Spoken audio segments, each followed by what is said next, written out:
Life Church devotional series where we cover the entire Bible in 20 months. Well, today's chapters are Micah 5 and 6. Now, I'm still up in Johannesburg. I found a conference room in this hotel to look at these two chapters. Now, we follow the same pattern here, where we have this delightful set of poems that speaks about the judgment coming, the rescue of God, which speaks of the rescue out of Babylon, and then also God's plan for his people into all eternity. So let's follow it again.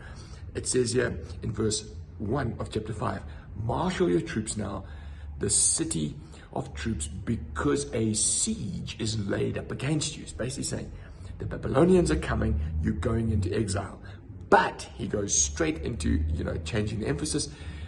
Bethlehem, through you, though you are small among the clans of Judah, out of you will come for me one who will be a ruler over Israel, whose origins are from old, from ancient times.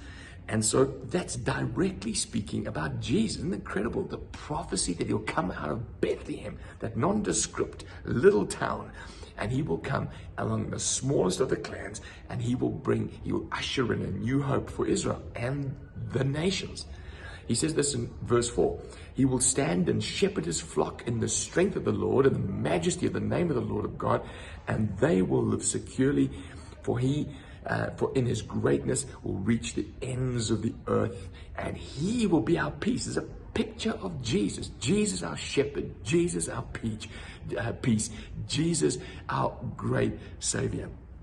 And then when we go into the next chapter, he returns to this pattern of warning followed by the restoration. And so in verse 8 through 9, he makes it very clear what God expects of his people. This is what it says. Now, what does the Lord require of you? Micah is not making it obscure. He's making it very clear. What does the Lord require of you? To act justly, to love mercy, and to walk humbly with your God. Let's just break those down. To be just. In other words, treat people as God treats you. Treat the poor, treat the weak, treat the lonely as God treats you. And to love mercy.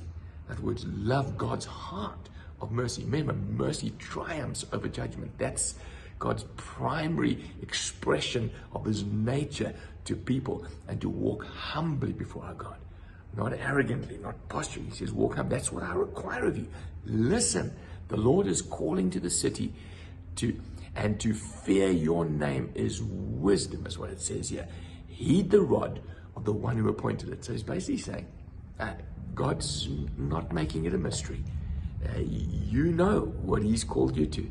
And then the rest of that chapter says, because you are ignoring God, you stiffening your neck, you're turning a deaf ear to God, he's going to take you off into Babylon. And so these beautiful poems, they repeat the pattern. Judgment is coming, then God's going to raise up a deliverer. He's going to set you free from Babylon, and he's actually got a master plan for us to live under the great shepherd, under his peace for all eternity.